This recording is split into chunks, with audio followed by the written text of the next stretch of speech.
When we last left Waldo, he was no longer the timid boy who once feared the world. On that wild island, he had faced hunger, danger, and death, and through it all, one woman stood beside him, Nadara, the fierce and untamed girl who taught him how to survive. But the deeper their bond grows, the more brutal the world around them becomes.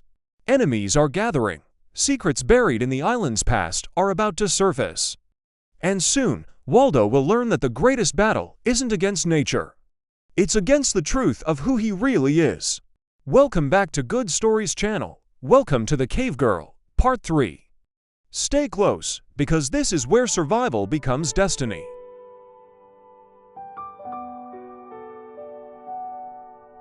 Waldo Emerson Smith Jones, scion of the aristocratic house of the John Alden Smith Joneses of Boston, clambered up the rocky face of the precipitous cliff with the agility of a monkey, his right hand clasping the slim brown fingers of his mate. He assisted her over the more dangerous stretches. At the summit, they turned their faces back toward the sea. Beyond the gently waving forest trees stretched the broad expanse of shimmering ocean, and upon a tiny harbor lay a graceful yacht. For the first time, the man obtained an unobstructed view of the craft. Before, when they had discovered it, the boles of the forest trees had revealed it only in part, but now he saw it fully from stem to stern, shining against the deep water. The shock of recognition brought an involuntary exclamation from his lips. The girl looked quickly up into his face. "What is it, Thandar?" she asked. "What do you see?" "The yacht," he whispered. "It is the Priscilla my father's. He is searching for me." "And you wish to go?" For some time he did not speak, only stood there gazing at the distant yacht. And the young girl at his side remained motionless and silent, watching the expression upon his face with a look of dumb misery upon her own. Quickly through the man's mind ran the gamut of his past. He recalled his careful upbringing, the time, the money, the fond pride expended upon his education. He thought of the result, the weakling coward that had been washed upon this savage shore. And yet it had been love, solicitous and tender, that had prompted his parents. He was their only son. They were doubtless grieving for him. In their declining years, it appeared pathetic that they should be robbed of the happiness of his return. But could he ever return to the bookish existence that once had seemed so pleasant? Had not this brief year of wild, primitive life made impossible a return to the narrow, self-centered existence? Had it not taught him the truth about living? It had taught him to want life at first hand, not through the proxy of the printed page. It and Nadara. He glanced toward the girl. Could he give her up? No, 1,000 times no. He read in her face the fear within her heart. He owed to her all that. He was proud of his mighty physique, his new courage, his woodcraft, his ability to cope primitively with the primitive world, her savage world, which he had learned to love. No, he could not give her up. But what then? His gaze lingered upon her sweet face. Slowly there sank into his understanding something of the reason for his love of this wild, half-savage cave girl other than the primitive passion of the sexes. He saw now not only the physical beauty of her face and figure, but the sweet, pure innocence of her girlishness, and most of all, the wondrous tenderness of her love of him mirrored in her eyes. To remain and take her as his mate, after the manner and customs of her own people, would reflect no shame upon either. But was she not deserving of the highest honor at the altar of her love? She, his wonderful Nadara, must become his through the most solemn and dignified ceremony civilized man had devised. What the young women of his past demanded was none too good for her. Again the girl voiced her question. "You wish to go?" "Yes, Nadara," he replied. "I must go back to my own people, and you must go with me." Her face lighted with happiness, but then doubt and fear returned. "I am afraid," she said, "but if you wish it I will go. You need not fear, Nadara. None will harm you while Thandar is with you. Come, let us return to the sea and the yacht before she sails." Hand in hand, they retraced their steps down the steep cliff, across the little valley toward the forest and the sea. Nadara walked very close to Thandar, her hands snuggled in his, her shoulder pressed tightly against his side. She was afraid of the new life among the strange creatures of civilization. At the far side of the valley, before the forest, grew a thick jungle of bamboo, really a narrow strip, 100 feet through at its greatest width. So dense was it that no creature could be seen a few feet within its gloomy avenues. Into this the two plunged, Thandar in the lead, Nadara close behind, stepping in his footprints, an involuntary concession to old training. There was no need here of deceiving a pursuer or seeking easier footing. The trail was smooth, beaten by many a padded paw. It wound erratically, forked, and other trails entered or crossed it. The 100 feet seemed far longer by the path. The two had nearly reached the forest side of the jungle when a sharp turn brought Thandar face to face with a huge, bear-like man. The fellow wore a hide G-string, and a filthy leopard skin dangled from one shoulder. Otherwise he was naked. His coarse hair was matted low over his forehead, the rest of his face covered by a bushy red beard. At sight of Thandar his little eyes burned with rage, and from his thick lips burst a savage yell. It was the preliminary challenge. Ordinarily, coarse insults must pass between strangers on this inhospitable isle before they fly at one another's throat. "I am Thurg," bellowed the brute. "I can kill you," followed by vulgar allusions. "The bad men," whispered Nadara. Memory swept over Thandar the night a year before when, though terrified, he had turned to battle a caveman that Nadara might escape. He glanced at the foe's crooked right forearm and smiled. The arm was bent from the knitting of a broken bone, poorly set. "You would kill Thandar again?" he asked tauntingly, pointing to the deformed limb. Recognition came to Thurg's eyes, and with a ferocious bellow he charged. Thandar met the charge with his pointed stick of hardwood, his sword. It entered the fleshy part of Thurg's breast, bringing a howl of pain and a trickle of crimson. Thurg retreated, scandalized. This was no way to fight. For several minutes he stood glaring, screaming hideous threats and insults. Then, with another roar, he charged again. Again the painful point entered his body, but this time he pressed in, clutching madly at the goad and for a hold upon Thandar's body. The latter held Thurg at arm's length, prodding him with the fire-hardened point of his wooden sword. The caveman's little brain wondered at the skill and prowess of this stranger, who had struck him a single blow with a cudgel many moons before, and then run like a rabbit to escape his wrath. Why was it that he did not run now? What strange change had taken place in him? He had expected an easy victim when he recognized his foe. But instead he had met with brawn and ferocity equal to his own, and with a strange weapon he had never before seen. Thandar was puncturing him rapidly now, and Thurg was screaming in rage and suffering. Presently he could endure it no longer. With a sudden wrench he tore himself loose and ran, bellowing, through the jungle. Thandar did not pursue. It was enough that he had rid himself of his enemy. He turned toward Nadara, smiling. "It will seem very tame in Boston," he said. But though she smiled, she did not understand. For to her Boston was but another land of primeval forests and dense jungles, of hairy, battling men and fierce beasts. At the edge of the forest they came again upon Thurg, but this time he was surrounded by a score of burly tribesmen. Thandar knew better than to pit himself against so many.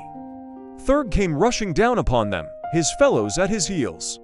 In loud tones he screamed anew his challenge, and the beasts behind him took it up until the forest echoed. He had seen Nadara as he had battled with Thandar, and recognized her as the girl he had desired a year before, the girl whom this stranger had robbed him of. Now he was determined to wreak vengeance, and at the same time recapture the girl. Thandar and Nadara turned back into the jungle, where but a single enemy could attack them at a time in the narrow trails. Here they eluded pursuit for several hours, coming again into the forest nearly a mile below the beach. The Priscilla had lain at anchor there. Thurg and his fellows had apparently given up the chase. They had neither seen nor heard aught of them for some time. Now the two hastened back through the wood to reach a point opposite the yacht. At last they came in sight of the harbor. Thandar halted. A look of horror and disappointment supplanted the expression of anticipation that had lighted his countenance. The yacht was not there. A mile out they discerned her, steaming rapidly north. Thandar ran to the beach. He tore the Black Panther's hide from his shoulders, waving it frantically above his head, shouting in futile endeavor to attract attention from the dwindling craft. Then, quite suddenly, he collapsed upon the beach, burying his face in his hands. Presently Nadara crept close to his side. Her soft arms encircled his shoulders as she drew his cheek close to hers in an attempt to comfort him. "Is it so terrible," she asked, "to be left here alone with your Nadara?" "It is not that," he answered. "If you were mine I should not care so much, but you cannot be mine until we have reached civilization, and you have been made mine in accordance with the laws and customs of civilized men. And now who knows when another ship may come, if ever another will come." "But I am yours, Thandar," insisted the girl. "You are my man. You have told me that you love me, and I have replied that I would be your mate. Who can give us to each other better than we can give ourselves?" He tried, as best he could, to explain to her the marriage customs and ceremonies of his own world, but she found it difficult to understand how it might be that a stranger whom neither might ever have seen before could make it right for her to love her Thandar, or that it should be wrong for her to love him without the stranger's permission. To Thandar, the future looked most black and hopeless. With his sudden determination to take Nadara back to his own people, he had been overwhelmed with a mad yearning for home. He realized that his past apathy to the idea of returning to Boston had been due solely to recollection of Boston. He had known it Boston without Nadara. But now that she was to have gone back with him, Boston seemed the most desirable spot. As he sat pondering the unfortunate happenings that had so delayed them that the yacht had sailed before they reached the shore, he also cast about for some plan to mitigate their disappointment. To live forever upon this savage island did not seem so appalling as it had a year before, but then he had not realized his love for the wild young creature at his side. Ah, if she could but be made his wife, then his exile here would be a happy rather than a doleful lot. What if he had been born here too? With the thought came a fresh idea. Had he, too, been native-born, how would he have wed Nadara? Why, through the ceremony of their own people, of course. And if men and women were thus wed here, what more sacred a union could civilization offer? He sprang to his feet. "Come, Nadara," he cried. "We shall return to your people, and there you shall become my wife." Nadara was puzzled, but made no comment. She left the future to her lord and master. The return to the dwellings of Nadara's people occupied 3 never-to-be-forgotten days. How different this journey by comparison with that of a year since, when the cave girl had led the terror-stricken Waldo in flight. Then the forest glades echoed to pads of fierce beasts and the stealthy passage of naked, human horrors. No twig snapped that did not portend instant and terrifying death. Now Korth and Flatfoot were dead by Waldo's hand. The racking cough was gone. He had encountered bad men and come away with honors. Even Nagula, the sleek black devil cat of the hideous nights, no longer sent the slightest tremor through his rehabilitated nerves. Did not Thandar wear Nagula's pelt about his shoulder and loins, a pelt taken in hand-to-hand encounter with the dread beast? Slowly they walked beneath giant trees, beside pleasant streams, and across open valleys with perfumed wildflowers. At night they slept where night found them, sometimes in a deserted lair of a wild beast, or perched among branches where rude platforms could be made. Thandar cared that Nadara's couch be of the softest grasses, his near to protect her. Again Nadara was puzzled, but she made no comment. Finally they came to her village. Several younger men came forth to meet them. But when they saw he had slain Korth, they bridled their truculence. All but one, Big Fist, who had assumed the role of king since Flatfoot had left. "I can kill you," he announced by way of greeting, "for I am Big Fist, and until Flatfoot returns, I am king, and maybe afterward, for someday I shall kill Flatfoot." "I do not wish to fight you," replied Thandar. "Already have I killed Korth, and Flatfoot will return no more, for Flatfoot I have killed also. And I can kill Big Fist, but what is the use? Why should we fight? Let us be friends, for we must live together, and if we do not kill one another, there will be more of us to meet the bad men, should they come, and kill them." When Big Fist heard that Flatfoot was dead, and by the hand of this stranger, he pined less to measure his strength with that of the newcomer. He saw the knot-hole that the other offered, and promptly he sought to crawl through it, but with honor. "Very well," he said, "I shall not kill you, you need not be afraid. But you must know that I am king, and do as I say that you shall do." "Afraid?" Thandar laughed. "You may be king," he said, "but as for doing what you say..." And again he laughed. It was a very different Waldo Emerson Smith Jones from the thing that the sea had spewed up 12 months before. The first thing that Thandar did after he entered the village was to seek out Nadara's father. They found the old man in the poorest and least protected cave in the cliffside, exposed to danger. He was sick, and there was none to care for him. But he did not complain. That was the way of his people. When a man became too old to be of service, it were better that he died. So they did nothing to delay the inevitable. When one became an absolute burden upon his fellows, it was customary to hasten the end. A heavy rock quickly relieved both community and sufferer. Thandar and Nadara came in, and sat down beside him. The old fellow seemed glad to see them. "I am Thandar," said the young man. "I wish to take your daughter as my mate." The old man looked at him questioningly for a moment. "You have killed Korth and Flatfoot. Who is to prevent you from taking Nadara?" Thandar said, "I wish your permission and marriage ceremony."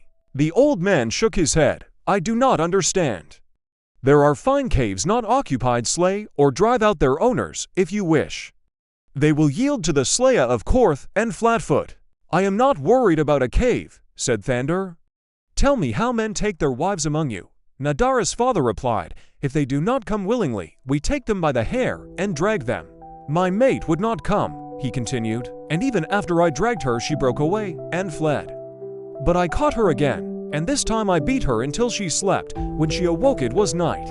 She was in my cave, and she did not run away anymore." For a long time Thandar sat in thought. Then he spoke, addressing Nadara, "In my country we do not take wives in such a way. Nor shall I take you thus. We must be married properly, according to the laws of civilization." Nadara made no reply. To her it seemed Thandar cared little for her, and it made her sad. She thought other women would laugh at her. Surely they would see Thandar did not want her. The old man heard the conversation.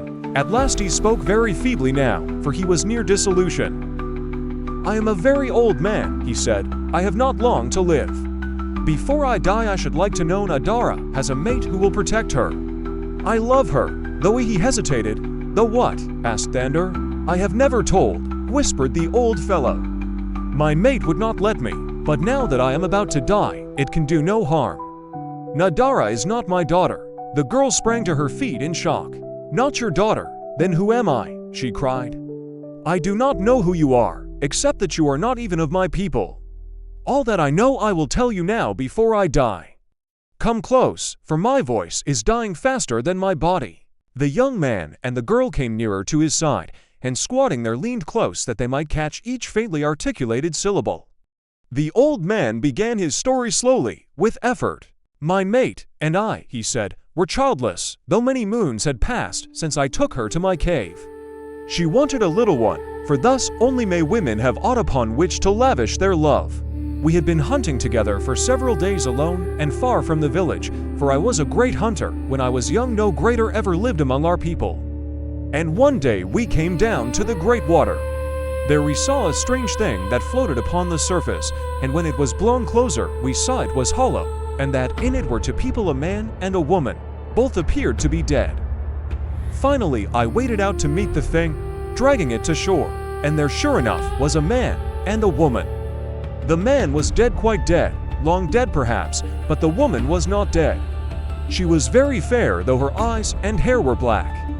We carried her ashore, and that night a little girl was born to her, but the woman died before morning, leaving only the child behind. We put her back into the strange thing that had brought Hershey and the dead man who had come with her, and shoved them off upon the great water, where the breeze and tide carried them away. Before we sent them off, my mate took from the woman her strange coverings and a little bag of skin, which contained many sparkling stones and yellow and white metals shaped into strange objects. It was evident she came from a strange land, for she and all her belongings were unlike anything we had ever seen. She was different, as Nadara is different. Nadara looks as her mother looked, for Nadara is the little babe born that night. We brought her back after another moon, saying she was born to my mate. But there was one woman who knew better, for she had seen us with the boat. My mate did not want anyone to say Nadara was not hers, for it is a great disgrace to be barren. She nearly killed that woman many times to keep her from telling the truth to the whole village. But I love Nadara as though she had been my own, and so I should like to see her well mated before I die." Thandar had gone white during the narration, scarcely able to hide his emotion. He could barely restrain an impulse to fall to his knees, and thank God that he had clung to civilized training rather than the primitive way. Providence, he thought, must indeed have sent him to rescue her. The old man, turning upon his rough palate, fastened his sunken eyes questioningly upon Thandar. Nadara, too, with parted lips waited for him to speak. A strange rattling sound rose in his throat. Thandar leaned above him, raising his head and shoulders slightly. The young man never had heard that sound before, but he needed no interpreter. The dread death rattle was unmistakable in its warning. Thandar knew that it was the end. He saw the old man's mighty effort to push back the Grim Reaper that he might speak once more.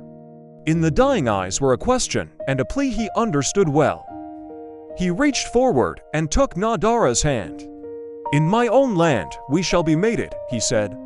"None other shall wed with Nadara, and as proof she is Thandar's she shall wear this always," slipping her a ring. The old man saw a look of relief and contentment, almost a smile, settled upon his features as, with a gasping sigh, he sank limply into Thandar's arms, dead at last and freed of all suffering. That afternoon, several younger men carried the body to the cliff top, half a mile from the caves. There was no ceremony, only the first crude human funeral cortege, simple, sensible, and utilitarian. Acting under Big Fist's orders, they left the husk at a safe distance to be swiftly disintegrated by beasts and birds of prey. Nadara wept silently, her grief pure, unlike the others around her.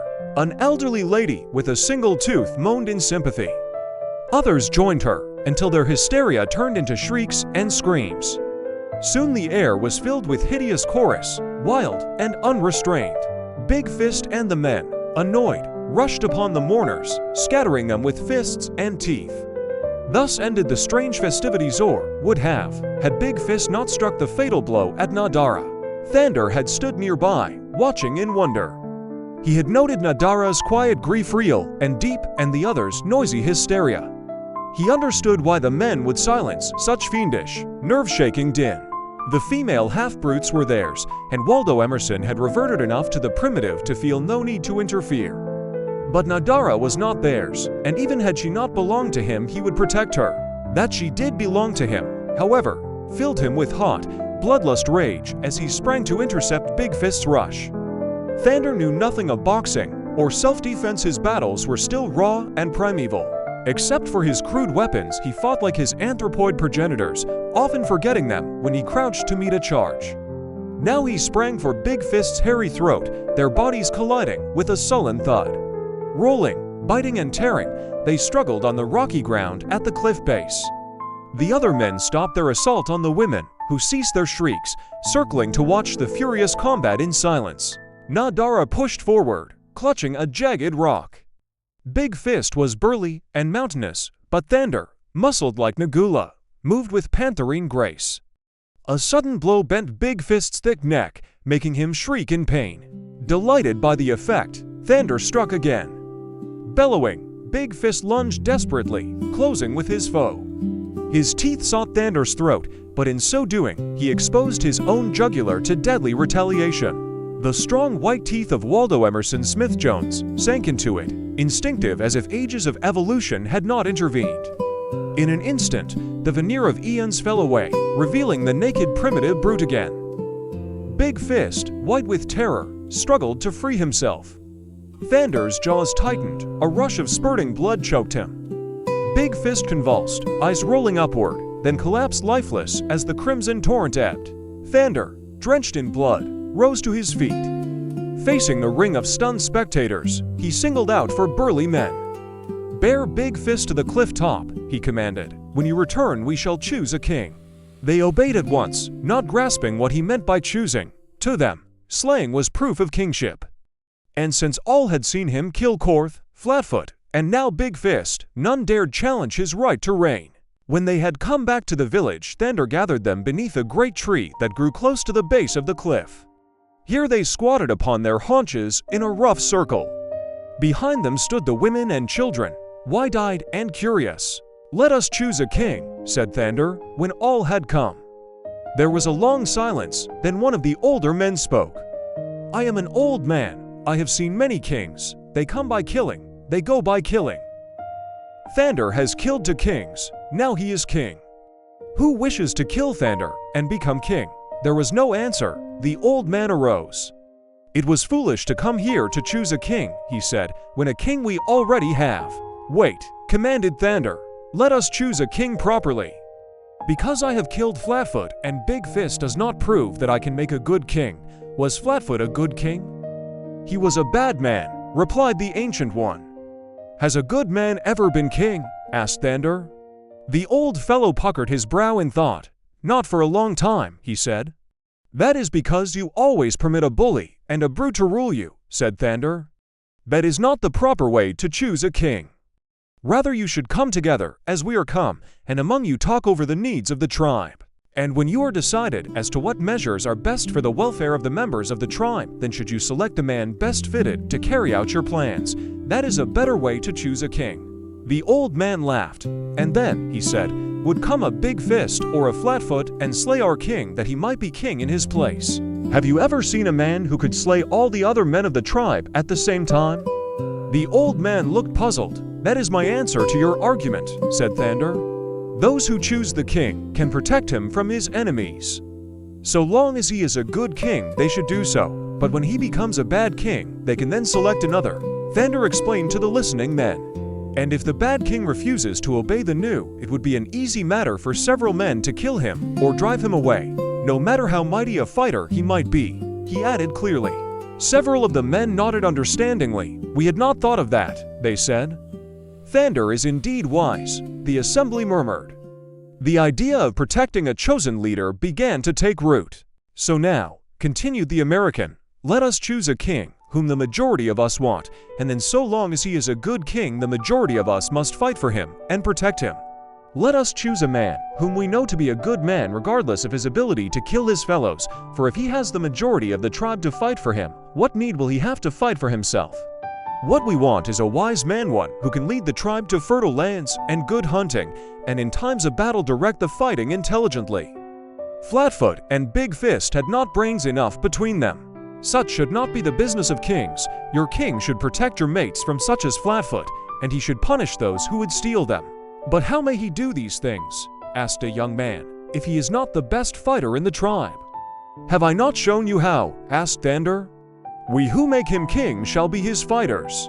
He will not need to fight with his own hands." Again there was a long silence. Then the old man spoke. "There is wisdom in the talk of Thandar. Let us choose a king who must be good to us. If he wishes to remain king, it is bad for us to have a king whom we fear. I, for one," said the young man, "do not care to be ruled unless he is able to defeat me in battle. If I can defeat him, then I should be king." And so they took sides, but at last they compromised by selecting one whom they knew to be wise and a great fighter as well. Thus they chose Thandar king. "Once each week," said the new king, "we shall gather here and talk among ourselves of the things which are for the best good of the tribe, and what seems best to the majority shall be done. The tribe will tell the king what to do, the king will carry out the work. And all must fight when the king says fight, and all must work when the king says work," Thandar declared solemnly. "For we shall all be fighting or working for the whole tribe, and I, Thandar, your king, shall fight and work the hardest of you all." It was a new idea to them, strange and unheard of. It placed kingship in a totally different light from any by which they had previously viewed it. Thandar knew it would take a long time for them to absorb the idea, yet he was glad of this start. In the meantime, they had a king who could command their respect according to the old standards. And he smiled when he thought of the change that had come since first he had trembled on that lonely shore. Waldo Emerson Smith Jones had gladly embraced the chance to assume kingship of the little tribe of troglodytes. First, because it assured Nadara safety, and second, because it gave him scope for action. Where before he shrank from responsibility, now he longed to assume it. He wished to do, where once he had been content only to read of the accomplishments of others in books and lectures. Yet he soon discovered his classical education, guided by a fond-cultured mother, was a poor foundation for practical schemes. He wished to teach carpentry, but Ovid had offered no useful hints. His people lived by hunting rodents, robbing nests, and gathering fruit. Thandar dreamed of community farming, but the cyclic poets gave him little help. He regretted Harvard, wishing for an agricultural school. Still, he resolved to do his best with the meager knowledge he held, consisting mostly of the bare definition of agriculture. It was little, yet it implied possibilities of planting for human benefit. Thus Thandar stood a step ahead of his earliest progenitors who had trusted wind and beasts to scatter seeds. He realized he occupied a strange place in the march of ages and knowledge. He had known modern life, wood and brick houses, glass windows, gas and electricity, and now, hurled back to the Stone Age, he found himself dissatisfied. He could not make brick, glass, or even fire. He could write verse in Greek, but he no longer prized that. He wished instead to tan hides or craft fire. His pride in scholarship shrank, leaving him feeling the most pitiful ignoramus alive. Criminally ignorant, he told Nadara, "I wasted life on useless erudition when I might have mastered practical knowledge to drag the world from barbarism. I could have added to mankind's welfare. I am no good." The girl touched his strong brown hand, pride in her eyes. "To me you are wonderful, Thandar. With your own hands you slew Nagula, and Korth, Flatfoot, and Big Fist are dead because of your might. Single-handed you killed them, all three awesome men. No, my Thandar is greater than all." Waldo Emerson could not resist pride as the girl he loved recounted his feats, once dismissed as vulgar prowess. The frail Waldo who coughed and trembled at rustling leaves was gone. In his place stood a great, full-blooded man, brown-skinned, steel-thewed, fearless, self-reliant, almost brutal in his pride of power. The months that passed as Thandar led his people from one honeycombed cliff to another in search of a permanent village were filled with happiness for Nadara and her king, though alloyed with doubt. The girl's unease came from Thandar's failure to claim her. She could not understand the ethics that kept them apart. He explained they must wait for his world's rites and ceremonies of marriage. "Will this marriage ceremony make you love me more?" Nadara asked. Thandar laughed, taking her in his arms. "I could not love you more," he replied. "Then of what good is it?" she pressed. "It is difficult to explain," he said. "You must be satisfied to know it is because I love you that we must wait." Nadara shook her head. "My people take their mates as they will and are satisfied. But their king, who may mate as he chooses, waits until a man across the great water, whom he does not know, gives him permission to mate with one who loves him." Her tone lingered on. "Says, someday," Thandar said, "when we reach my world, you will know I was right, and you will thank me. Until then you must trust me." Half to himself he added, "God knows I have earned it." Nadara pretended to be content, but in her heart she still feared he did not truly love her. The veiled comments of the women worsened her doubts and offered her little peace of mind. All the while Thandar taught her his language. He dreamed of taking her home and wished her ready for Boston and civilization. His plan was to find a place near the sea to watch for ships. You're watching this video on Good Stories. Welcome, my friends. I hope you enjoy every moment of it. Thank you so much for subscribing and hitting that like button. Your support truly means the world to me. At last he found such a place, a level meadow upon a low plateau overlooking the ocean. The soil was rich and black, timber lay on one side, and soft limestone cliffs rose on the other. Thandar planned to build a village of logs against the cliff, burrowing inward for more rooms. The caves alone gave shelter, but he wanted his people to construct log dwellings to foster pride. If each family felt ownership, it would be harder for them to abandon homes as before, when moving to another cliff meant finding caves just as easily. This time, permanence would be rooted in effort. In other words, he hoped to give them a word their tongue had never known: home. Yet whether he would succeed we may never know, for fate stepped in to shatter his plans with a single stroke. That afternoon, returning full of hope, Thandar was followed by a burly, hairy figure creeping in his wake. Nadara, watching for him near the cliffs, ran forward joyfully to meet her lord. The creature halted at the brush's edge, his close-set eyes fixed on Nadara, lips trembling with desire, lids narrowing with cunning. He watched them walk arm in arm, then melted back into the thicket. That evening Thandar gathered the tribe by a great fire at the cliff's base. With Nadara beside him, he explained in detail the future he envisioned and the new order that would guide their lives. Some of the elders shook their heads, wary of change, yet most welcomed his plan of comfort and permanence. Thandar wondered if their eagerness would endure when the labors of building truly began. He laid down new laws: men must craft weapons and build houses. Women sharpen tools, cook, sew, and keep order. Men plowed the soil, women sowed seeds, all together harvested and stored the crops.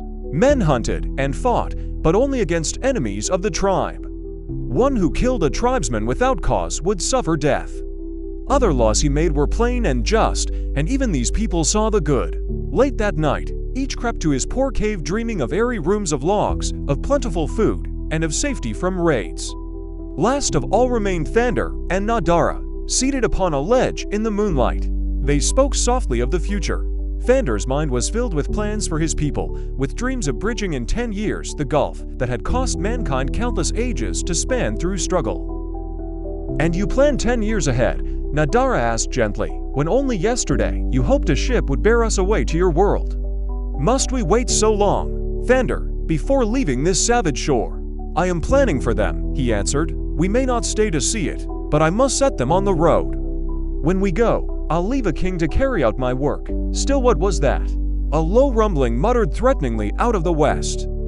Deep and ominous it sounded, yet so low that it failed to awaken any member of the sleeping tribe that lay scattered in the caves. Before either could speak again, there came a slight trembling of the earth beneath them, scarcely noticeable, had it not been preceded by the distant grumbling from the bowels of the world itself.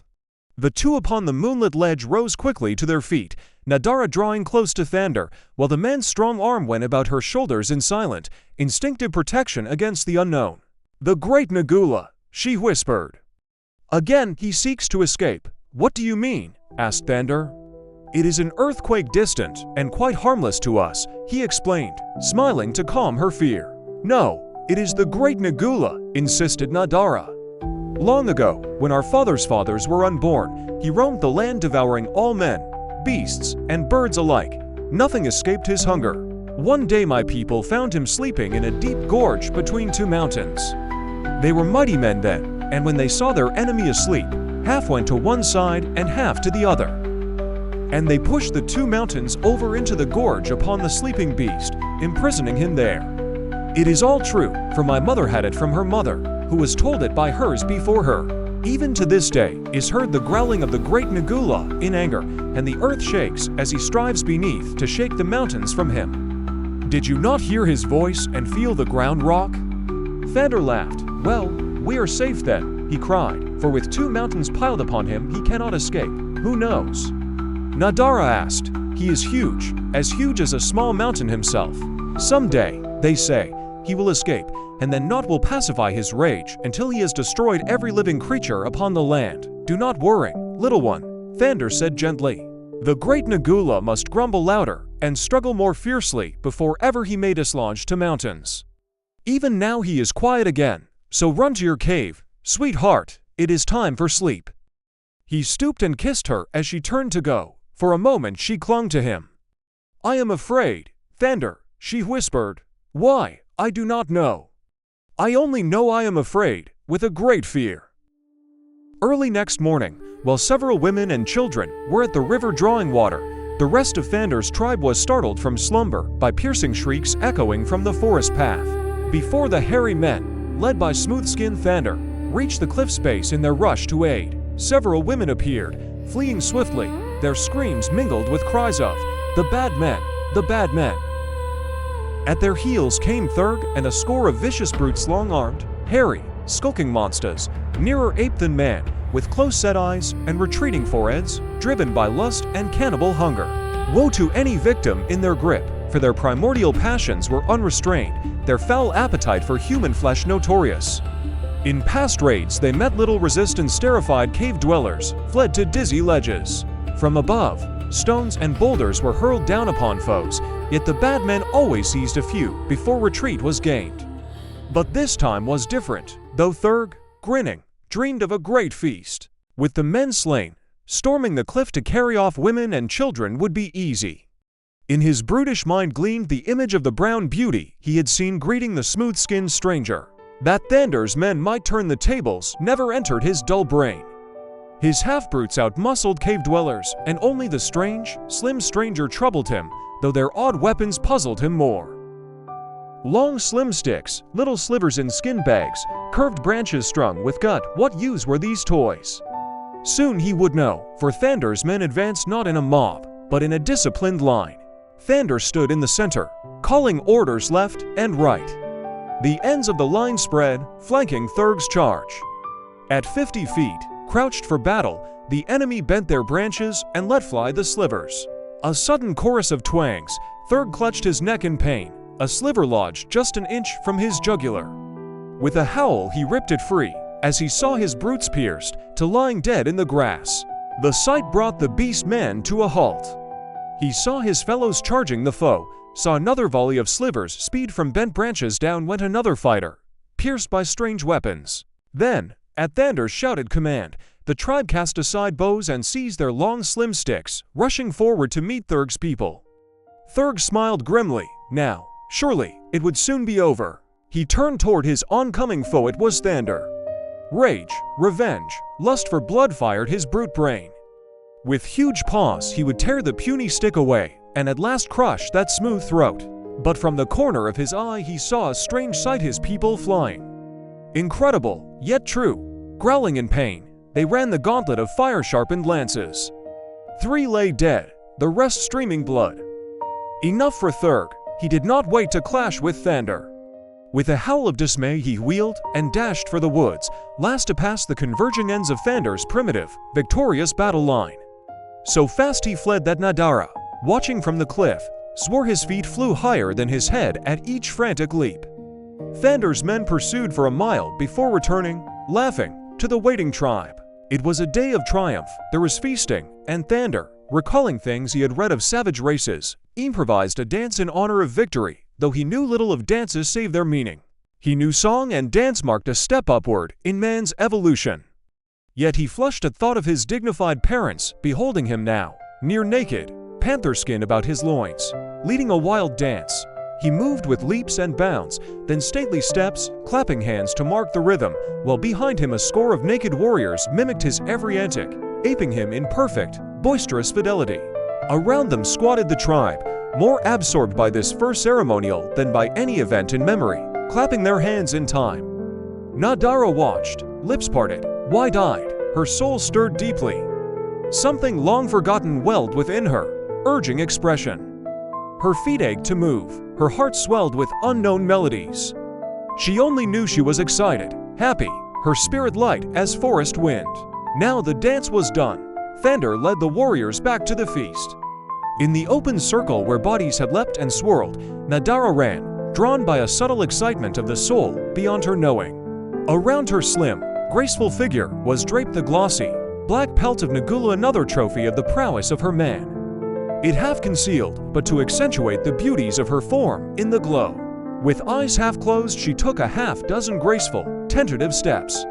Now the eyes of Thandar and several others were upon her, but she did not see them. Suddenly, with outthrown arms, she commenced to dance. She bent her lithe body, swaying from side to side as she fell, with graceful abandon, into steps and poses that seemed as natural to her as repose, weaving simple yet intricate movements around the circle. Every eye was upon her as every savage heart leapt in unison with her shapely feet, rising and falling in harmony with her lithe, brown limbs. Of all the hearts that leapt, fastest leapt the heart of Thandar. For he saw in the poetry of motion of the untutored girl the proof of her birthright, the truth of all that he had guessed since her foster father related the story of her birth upon his deathbed. None but a child of an age-old culture could possess this inherent talent. Any moment he expected her lips to break forth in song, nor was he disappointed, for soon Nadara lifted her voice in clear, bird-like notes. It was a wordless paean of love and life and happiness, rising as the circling cave folk clapped their palms in time to her steps. At last, exhausted, she paused, and her eyes fell upon Thandar, breaking into merry laughter. "The king is not the only one who can leap and play upon his feet," she cried. Thandar came to the center of the circle and, kneeling at her feet, took one of her hands in his and kissed it warmly. "The king is only mortal and a man," he said. "It is no reproach that he cannot equal the divine grace of a goddess. You are very wonderful, my Nadara. From loving you, I am coming to worship you." And within the deep and silent wood another was stirred by the sight of the half-naked girl. It was Thurg, who had sneaked back alone to seek an opportunity for vengeance upon Thandar and his people. Half-formed in his evil brain had been a certain plan, which the sight of Nadara, dancing in the firelight, had turned to concrete resolution. With the dancing and the feasting over, the tribe betook itself to the caves. They expected soon to desert the rocky caves for the more comfortable village to the east, beside the great water, under the direction of their king. At last all was still. The village slept in quiet slumber. No sentry guarded their slumbers, for Thandar, steeped in book learning, had never yet known a cause for a night guard. Having defeated Thandar and his people, he thought they would not return, and certainly not by night. For the people of this wild island seldom roamed by night, having too much respect for the teeth and talons of Nagula to venture forth after darkness had settled upon the grim forests and the lonely plains. But a tempest of uncontrolled emotions surged through the hairy breast of Thandar. He forgot Nagula, thinking only of revenge, and the black-haired beauty who had so often eluded him. As he saw her dancing in the firelight, his desire became frenzy. He nearly rushed single-handed among foes to seize her, but caution prevailed. He waited impatiently until the last cave folk retired. He had seen where Nadara withdrew into a cave far up the cliff. Above Thandar's, the moon was overcast, the fire embers glowed, darkness veiled the land. In the wood Nagula coughed and cried. The weird sound raised the coarse hair at Thandar's nape. Casting a backward glance, he crouched low and moved quickly across the clearing toward the cliff's base, flattening against a boulder to listen. No sound broke the stillness of the village. None had seen his approach. Carefully he began climbing, made hard by removal of ladders withdrawn at night when the tribe retired to their caves. But Thandar had dragged a slim sapling from the forest. He leaned it against the cliff, its end just topped the lowest ledge. Clumsy in appearance, he climbed silently with ape-like ease despite his bulk. Like a huge cat, he scrambled up, clutched the ledge, and squatted. He groped for the drawn-up ladder, set it to the next ledge. Thereafter the way was easy, steep trails having replaced old ladders. Thandar's innovation made ascent simple, thus Thandar came to Nadara's cave. Tempted to slay Thandar as he passed, he restrained himself, though hating the smooth-skinned interloper with venom. Now he stooped, listening by the cave's entrance. He heard Nadara's steady breathing within. Hot blood surged his veins, his huge paws opened, closed. Breath sucked hot between his flabby lips. Just beneath him Thandar lay dreaming. He saw a vision of a nymph dancing in firelight, encircled by the Smith Joneses, Standishes, Livingston Browns, Quincy Adams Coateses, and Boston's aristocracy. It seemed no wonder to Thandar that none had enough clothing to drape the laocoon. His father wore a loincloth, while Mrs. John Alden Smith Jones dressed in scant skins, sewn with gut. As the nymph danced, the audience clapped in time. When she finished, they approached crawling on hands and knees to kiss her hand. Suddenly Thandar saw that the nymph was Nadara. He sprang forward to claim her, but a coarse, bearded man with slanted forehead and close-set eyes leapt from the crowd, seized Nadara, and fled with her toward a waiting trolley car. He knew the man was Thandar, though incongruously dressed in evening clothes. Nadara screamed once, waking Thandar. He raised on one elbow, looked toward the cave entrance, and sighed with relief. It had been only a dream. With the memory still lingering, he lay back again upon his bed of grasses, and soon Thandar was wrapped in deep, dreamless slumber beneath the quiet night. Cautiously Thandar crawled into the cave where Nadara slept upon her couch of soft grasses, wrapped in the glossy pelt of Nagula, the Black Panther. The hulking form of the beast man blotted out the faint light that filtered from the lesser darkness of the night, without through the jagged entrance to the cave. All within was Stygian gloom. Groping with his hands, Thandar came at last upon a corner of the grassy pallet, worming inch by inch closer to the sleeper. Now his fingers felt the thick fur of the panther skin. Lightly, for so gross a thing, his touch followed her form until he felt the silky luxuriance of her raven hair. For an instant he paused, then quickly and silently, one great palm clapped roughly over Nadara's mouth, while the other arm encircled her waist. Awakened and terrified, Nadara struggled to free herself and to scream. But the giant hand sealed her lips, while the arm about her waist held her firmly. Thandar spoke no word, but as Nadara's hands touched his hairy breast and matted beard, she guessed the identity of her abductor, and shuddered in fear. Assuring himself his hold was secure, and no trailing end of her robe might trip him, Thandar commenced the descent down the cliff face with his prize. Opposite Thandar's cave, Nadara struggled fiercely, striving to scream aloud. Thandar pressed his palm tighter, and soon they passed unnoticed to the ledge. Down the winding trail of the upper ledges, Thandar's task was easy thanks to Thandar. But near the bottom he was compelled to take the upper ladder. Here it was necessary to remove his hand from her mouth. With a low growl, he warned her to silence with threats of instant death, then swung onto the ladder. For an instant, Nadara was too paralyzed with terror to act. But just as Thandar set foot upon the ledge at the bottom of the ladder, she screamed aloud once. Instantly, Thandar's hand fell roughly across her lips. Brutally, he shook her, squeezing her body until she gasped for breath, fearing her ribs might snap. For a moment, Thandar stood silently upon the ledge, compressing the tortured body of his victim and listening intently for signs of pursuit from above. Presently, Nadara's agony overcame her. She swooned. Thandar felt her form relax, and his flabby lips twisted to a hideous grin of triumph and desire. The cliff was quiet. The scream had not disturbed her tribesmen. Thandar swung the ladder below and soon stood at the bottom with his unconscious burden. Without noise, he removed the ladder and sapling he had used, laying them on the ground. This would halt pursuit until others brought fresh ladders down. But no pursuit came. Thandar disappeared into the dark forest with his prize, carrying her far, pig eyes straining for any sign of savage beast near.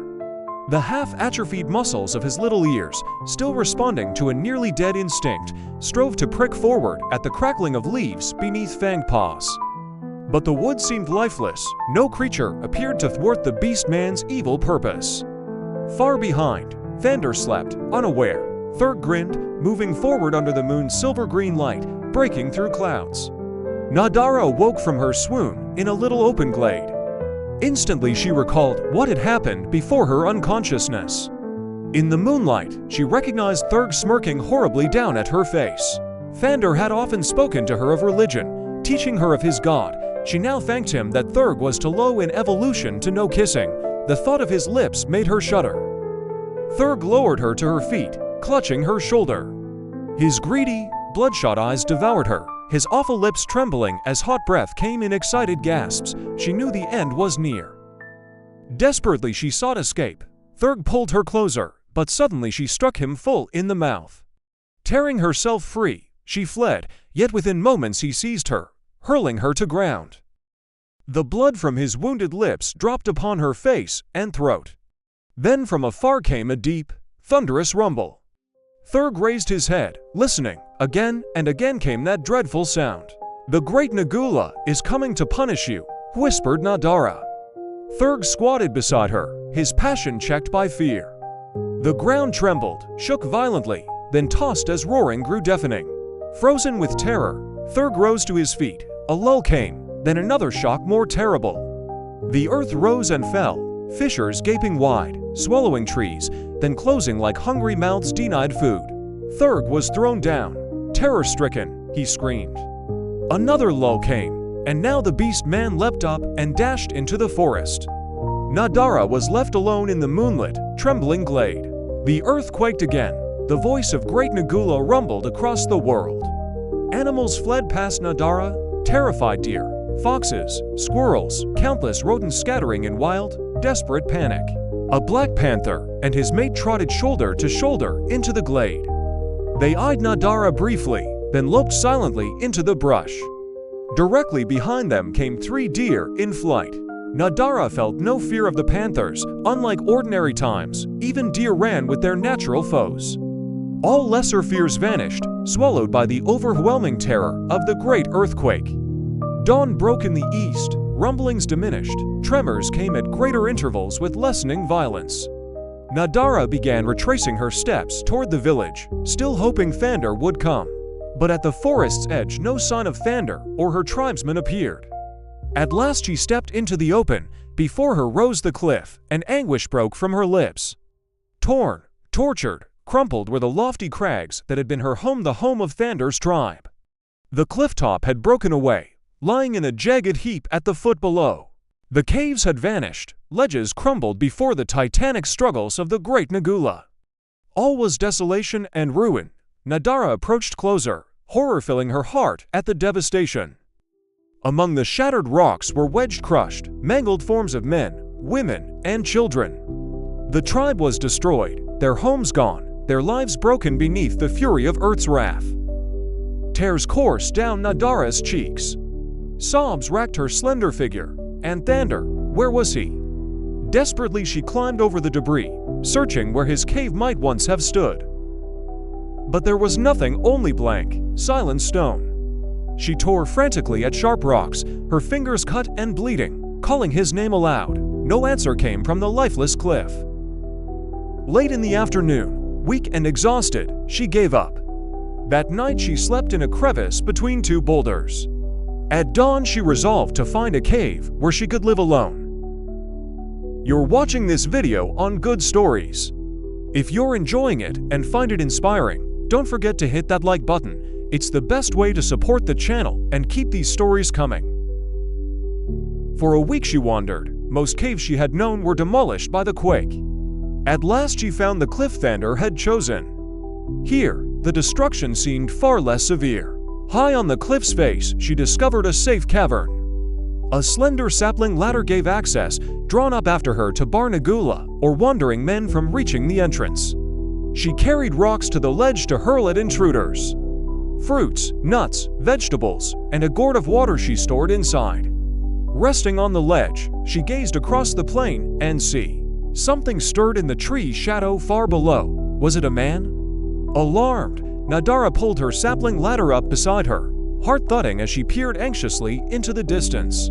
At daybreak Thurg, fleeing Nagula's wrath, returned to his tribe's camp, but found only a great fissure where they had been. It seemed the earth had swallowed them all in one bite. He searched in vain for his people, then turned back into the forest to hunt Nadara.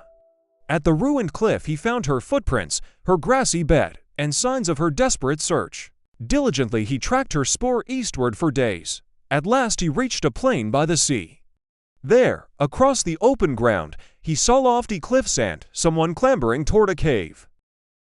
Peering intently, his eyes narrowed. Yes, it was a woman, it was Nadara. With a whoop of exultation, Thurg burst from the forest, running straight toward the cliff where she crouched. Beside her pile of jagged missiles, Nadara braced herself, heart pounding, to battle once more with the hideous brute, for more than life itself was at stake in that desperate moment.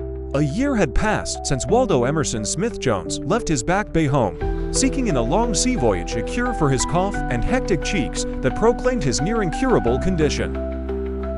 2 months later came the first press notice. The steamer he sailed on had narrowly escaped destruction by a tidal wave. The dispatch reported crew lost, an officer, and 1 passenger. The passenger was Waldo E. Smith Jones, son of John Alden Smith Jones of Boston. Though the ship circled back, no trace of survivors was seen. Fear of another wave drove them off. Mrs. Smith Jones was prostrated. At once John Alden Smith Jones fitted out his yacht Priscilla under Captain Burlingham, an old friend, to search the distant coast for his son's body. Now Burlingham had returned to report failure. Sitting in the library, he said they had patrolled miles of sand, found 1 sailor's body, but nothing resembling Waldo along the entire coast. They ventured inland, meeting fierce white savages who hurled rocks and fled from gunfire. On the east coast Burlingham found a bag of jewels Nadara had left and told their tragic story. Mrs. Smith Jones recalled entertaining the Count and Countess of Crecy. Silence fell. Perhaps it was mercy they found no bones. Still, despair weighed heavy on the grieving parents' hearts. A bell rang. The houseman brought a special delivery letter. Mr. Smith Jones cut it open. "My God," he cried. "He is alive, Waldo is alive." Burlingham and Mrs. Smith Jones sprang up. The letter, from Captain Dobbs of the Sally Corwith, said they found Waldo on an island at 10 South, 150 West. He refused to leave, asked only for a razor and tobacco. Enclosed was Waldo's own letter. He was well, his cough gone, robust, surrounded by interesting people. He promised to return soon after fulfilling obligations to his newfound companions. Mrs. Smith Jones wept with joy. He is alive and well. Surrounded by interesting people only the refined could interest my Waldo. Burlingham, recalling hairy man brutes, politely held his tongue. John Alden resolved to sail again. Within a week the Priscilla departed Boston, Burlingham in command, Stark as first officer, and Mrs. Smith Jones herself determined to endure the voyage. They rounded the Horn and neared 10 South, 150 West. For weeks they scoured the coast, pressing inland, but found no civilized settlement. At last they anchored in Eugenie Bay. There Stark discovered a skeleton, squat and broad. "Not Waldo," said Burlingham. "A gorilla, or low type of man." Mr. Smith Jones shuddered. "What an awful creature! Imagine Waldo facing that." As they pondered, a sailor shouted, all eyes turned to the cliffs. A woman ran fleetly toward them, pursued by a thick-set brute. She scrambled upward, clinging to a sapling ladder. The brute seized the sapling's base, dragging it. In another moment she would fall. Burlingham and Stark raised rifles. 2 shots cracked together, echoing through the valley as the scene froze. Upon the day that Thurg discovered Nadara, he had come racing to the foot of the cliff, roaring and bellowing like a mad bull. Upward he clambered half the distance to the girl's lofty perch, then a bit of jagged rock, well aimed, had brought him to a sudden halt, spitting blood and teeth from his injured mouth. He looked up at Nadara and shrieked out his rage and his threats of vengeance. Nadara launched another missile at him that caught him full upon one eye, dropping him like a stone to the narrow ledge upon which he had been standing. Quickly the girl started to descend to his side to finish the work she had commenced, for she knew that there could be no peace or safety for her. Now that Thurg had discovered her hiding place, well, the monster lived. But she had scarce more than lowered her sapling to the ledge beneath her when the giant form of the man moved and Thurg sat up. Quickly Nadara clambered back to her ledge. Again drawing her sapling after her, she was about to hurl another missile at the man when he spoke to her. "We are alone in the world," he said. "All your people and all my people have been slain by the great Megula. Come down. Let us live together in peace. There is no other left in all the world." Nadara laughed at him. "Come down to you." She cried, mockingly, "Live with you. I would rather live with the pigs that root in the forest. Go away, or I will finish what I have commenced and kill you." "I would not live with you, though I knew that you were the last human being on earth," Thurg pleaded and threatened, but all to no avail. Again he tried to clamber to her side. But again he was repulsed with well-aimed missiles. At last he withdrew, growling and threatening. For weeks he haunted the vicinity of the cliff. Nadara's meager food supply was soon exhausted. She was forced to descend to replenish her larder and fill her gourd, or die of starvation and thirst. She made her trips to the forest at night, though black Negula prowled and the menace of Thurg loomed through the darkness. At last the man discovered her in one of these nocturnal expeditions, and almost caught her before she reached her ledge of safety. For 3 days he kept her a close prisoner. Again her stock of provisions was exhausted. She was desperate. Twice had Negula nearly trapped her in the forest. She dared not again tempt fate. In the gloomy wood by night, there was nothing left but to risk all in one last effort to elude Thurg by day and find another asylum in some far distant corner of the island. Carefully she watched her opportunity, and while the beast man was temporarily absent, seeking food for himself, the girl slid swiftly to the base of the cliff and started through the tall grasses for the opposite side of the valley. Upon this day Thurg had fallen upon the spoor of deer. He had searched the forest for certain berries that were in season and which he particularly enjoyed. The trail led along the edge of the wood to the opposite side of the valley and over the hills into the region beyond. All day Thurg followed the fleet animals until at last, not having come up with them, he was forced to give up the pursuit and return to the cliffs, lest his more valuable quarry should escape. Halfway between the hills and the cliff he came suddenly face to face with Nadara. Not 20 paces separated them. With a howl of satisfaction, Thurg leapt to seize her, but she turned and fled before he could lay his hand upon her. If Thurg had found his other quarry of that day swift, so, too, he now found Nadara, for terror gave wings to her flying feet. Lumbering after her came Thurg. And had the distance been less, he would have been left far behind, but it was a long distance from the spot where they had met to Nadara's cliffs. The girl could outrun the man for a short distance, but when victory depended upon endurance, the advantage was all upon the side of the brute. As they neared the goal, Nadara realized that the lead she had gained at first was rapidly being overcome by the horrid creature panting so close behind her. She strained every nerve and muscle in a last mad effort to distance the fate that was closing upon her. She reached the cliff. Thurg was just behind her. Half spent, she stumbled upward in what seemed to her pitiful slowness.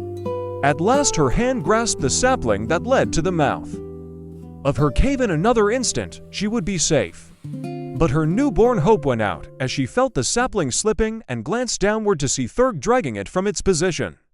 She shut her eyes that she might not see the depths below into which she was about to be hurled, and then there smote upon her ears the most terrific burst of sound that had ever assailed them, other than the thunders that rolled down out of the heavens when the rains came. But this sound did not come from above, it came from the valley beneath. The ladder ceased to slip. She opened her eyes and glanced downward. Far below her lay the body of Thandar. She could see that he was quite dead. He lay upon his face, and from his back trickled to tiny streams of blood. From little holes, Nadara clambered upward to her ledge, drawing her sapling after her, and then she looked about for an explanation of the strange noise and the sudden death of Thandar, for she could not but connect the one with the other. Below, in the valley, she saw a number of men strangely garbed. They were coming toward her cliff. She gathered her missiles closely about her, ready to her hand. Now they were below and calling up to her. Her eyes dilated in wonder. They spoke the strange tongue that Thandar had tried to teach her. She called down to them in her own tongue, but they shook their heads, motioning her to descend. She was afraid. All her life she had been afraid of men, and with reason of all except her old foster father and Thandar. These, evidently, were men. She could only expect from them the same treatment that Thandar would have accorded her. One of them had started up the face of the cliff. It was stark. Nadara seized a bit of rock and hurled it down upon him. He barely dodged the missile, but he desisted in his attempt to ascend to her.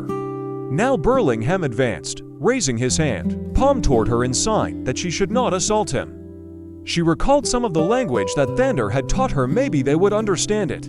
"Go away," she cried. "Go away. Nadara kill bad men." A look of pleasure overspread Burlingham's face. The girl spoke English. "We are not bad men," he called up to her. "We will not harm you." "What you want?" asked Nadara, still unconvinced by mere words. "We want to talk with you," replied Burlingham. "We are looking for a friend who was shipwrecked upon this island. Come down. We will not harm you. Have we not already proved our friendship by killing this fellow who pursued you?" This man spoke precisely the tongue of Thandar. Nadara could understand every word, for Thandar had talked to her much in English. She could understand it better than she could speak it. If they talked the same tongue as Thandar, they must be from the same country. Maybe they were Thandar's friends. Anyway, they were like him, and Thandar never harmed women. She could trust them. Slowly she lowered her sapling and began the descent. Several times she hesitated as though minded to return to her ledge, but Burlingham's kindly voice and encouragement at last prevailed, and presently Nadara stood before them. The officers and men of the Priscilla crowded around the girl. They were struck with her beauty and the simple dignity of her manner and her carriage. The great black panther skin that fell from her left shoulder she wore with the majesty of a queen and with a naturalness that cast no reflection upon her modesty, though it revealed quite as much of her figure as it hid. William Stark, first officer of the Priscilla, caught his breath. Never, he was positive, had God made a more lovely creature. From the top of the cliff a shaggy man peered down upon the strange scene. He blinked his little eyes, scratched his matted head, and once he picked up a large stone that lay near him, but he did not hurl it upon those below. For he had heard the loud report of the rifles, seen the smoke belch from the muzzles, and witnessed the sudden and miraculous collapse of Thandar. Burlingham was speaking to Nadara. "Who are you?" he asked. "Nadara," replied the girl. "Where do you live?" Nadara jerked her thumb over her shoulder toward the cliff at her back. Burlingham searched the rocky escarpment with his eyes, but saw no sign of another living being there. "Where are your people?" "Dead, all of them." Nadara nodded affirmatively. "How long have they been dead, and what killed them?" continued Burlingham. "Almost a moon. The great Nagula killed them." In answer to other questions, Nadara related all that had transpired since the night of the earthquake. Her description of the catastrophe convinced the Americans that a violent quake had recently occurred to shake the island to its foundations. "Ask her about Waldo," whispered Mr. Smith-Jones, himself dreading to put the question. "We are looking for a young man," said Burlingham, "who was lost overboard from a steamer on the west coast of this island. We know that he reached the shore alive, for we have heard from him. Have you ever seen or heard of this stranger? His name is Waldo Emerson Smith-Jones. This gentleman is his father," indicating Mr. Smith-Jones. Nadara looked with wide eyes at John Alden Smith-Jones. So this man was Thandar's father. She felt very sorry for him, for she knew that he loved Thandar. Thandar had often told her so. She did not know how to tell him she shrank from causing another the anguish and misery that she had endured. "Did you know of him?" asked Burlingham. Nadara nodded her head. "Where is he?" cried Waldo's father. "Where are the people with whom he lived here?" Nadara came close to John Alden Smith-Jones. There was no fear in her innocent young heart. For this man, who was Thandar's father, who loved Thandar, only a great compassion for him in the sorrow that she was about to inflict. Gently, she took his hand in hers, raising her sad eyes to his. "Where is he? Where is my boy?" whispered Mr. Smith-Jones. "He is with his people." "Who are my people?" "The people of whom I have just told you," replied Nadara softly. "He is dead." And then she dropped her face upon the man's hand and wept. The shock staggered John Alden Smith-Jones. It seemed incredible, impossible, that Waldo could have lived through all that he must have lived through to perish at last. But a few short weeks before succor reached him, for a moment he forgot the girl. It was her hot tears upon his hand that aroused him to a consciousness of the present. "Why do you weep?" he cried almost roughly. "For you," she replied, "who loved him, too." "You loved Waldo?" asked the boy's father. Nadara nodded her tumbled mass of raven hair. John Alden Smith-Jones looked down upon the bent head of the sobbing girl in silence for several minutes. Many things were racing through his patrician brain. He was by training, environment, and heredity narrow and puritanical. He saw the meager apparel of the girl, he saw her nut-brown skin. But he did not see her nakedness, for something in his heart told him that sweet virtue clothed her more effectually than could silks and satins without virtue. Gently he placed an arm about her, drawing her to him. "My daughter," he said, and pressed his lips to her forehead. It was a solemn and sorrow-ridden party that boarded the Priscilla an hour later. Mrs. Smith-Jones had seen them coming. Some intuitive sense may have warned her of the sorrow that lay in store for her upon their return. At any rate, she did not meet them at the rail, as in the past. Instead, she retired to her cabin to await her husband there. When he joined her, he brought with him a half-naked young woman. Mrs. Smith-Jones looked upon the girl with ill-concealed horror. Waldo's mother met the shock of her husband's news with much greater fortitude than he had expected. As a matter of fact, she had been prepared for this from the first. She had never really believed that Waldo could survive for any considerable time, far from the comforts and luxuries of his Boston home and the watchful care of herself. "And who is this person?" she asked coldly at last, holding her pince-nez before her eyes, as with elevated brow she cast a look of disapproval upon Nadara. The girl, reading more in the older woman's manner than her words, drew herself up proudly. Mr. Smith-Jones coughed and colored. He stepped to Nadara's side, placing his arm about her shoulders. "She loved Waldo," he said simply. "The brazen hussy!" exclaimed Mrs. Smith-Jones. "To dare to love a Smith-Jones!" Come, Louisa!" ejaculated her husband. "Remember that she too is suffering. Do not add to her sorrow. She loved our boy, and he returned her love." "How do you know that?" "She has told me," replied the man. "It is not true," cried Mrs. Smith-Jones. "It is not true. Waldo Emerson would never stoop to love one out of his own high class. Who is she? And what proof have you that Waldo loved her?" "I am Nadara," said the girl proudly, answering for herself, "and this is the proof that he loved me. He told me that this was the pledge token between us until we could come to his land and be mated according to the customs there." She held out her left hand, upon the third finger of which sparkled a great solitaire which Mrs. John Alden Smith-Jones recognized instantly. "He gave you that?" she asked. Then she turned toward her husband. "What do you intend doing with this girl?" she asked. "I shall take her back home," replied he. "She should be as a daughter to us, for Waldo would have made her such had he lived. She cannot remain upon the island. All her people were killed by the earthquake that destroyed Waldo. She is in constant danger of attack by wild beasts and wilder men.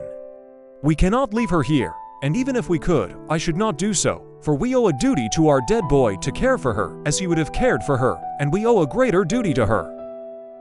"I must be alone," was all that Mrs. Smith-Jones replied. "Please take her away. John, give her the cabin next to this, and have Marie clothe her properly. Marie's clothes should about fit her. there was more of tired anguish in her voice now than of anger. Mr. Smith-Jones led Nadara out and summoned Marie, but Nadara upset his plans by announcing that she wished to return to shore. "She does not like me," she said, nodding toward Mrs. Smith-Jones's cabin, "and I will not stay." It took John Alden Smith-Jones a long time to persuade the girl to change her mind. He pointed out that his wife was greatly overwrought by the shock of the news of Waldo's death. He assured Nadara that at heart she was a kindly woman, and that eventually she would regret her attitude toward the girl. And at last Nadara consented to remain aboard the Priscilla. But when Marie would have clothed her in the garments of civilization, she absolutely refused, scorning the hideous and uncomfortable clothing. It was 2 days before Mrs. Smith-Jones sent for her when she entered that lady's cabin. The latter exclaimed at once against her barbarous attire. "I gave instructions that Marie should dress you properly," she said. "You are not decently clothed. That bare skin is shocking." Nadara tossed her head, and her eyes flashed fire. "I shall never wear your silly clothes," she cried. "This Thandar gave me. He slew Nagula, the Black Panther, with his own hands, and gave the skin to me, who was to be his mate. Do you think I would exchange it for such foolish garments as those?" And she waved a contemptuous gesture toward Mrs. Smith-Jones's expensive morning gown. The elder woman forgot her outraged dignity in the suggestion the girl had given her for an excuse to be rid of her at the first opportunity. She had mentioned a party named Thandar. She had brazenly boasted that this Thandar had killed the beast whose pelt she wore and given her the thing for a garment. She had admitted that she was to become this person's mate. Mrs. Smith-Jones shuddered at the primitive word. At this moment Mr. Smith-Jones entered the cabin. He smiled pleasantly at Nadara.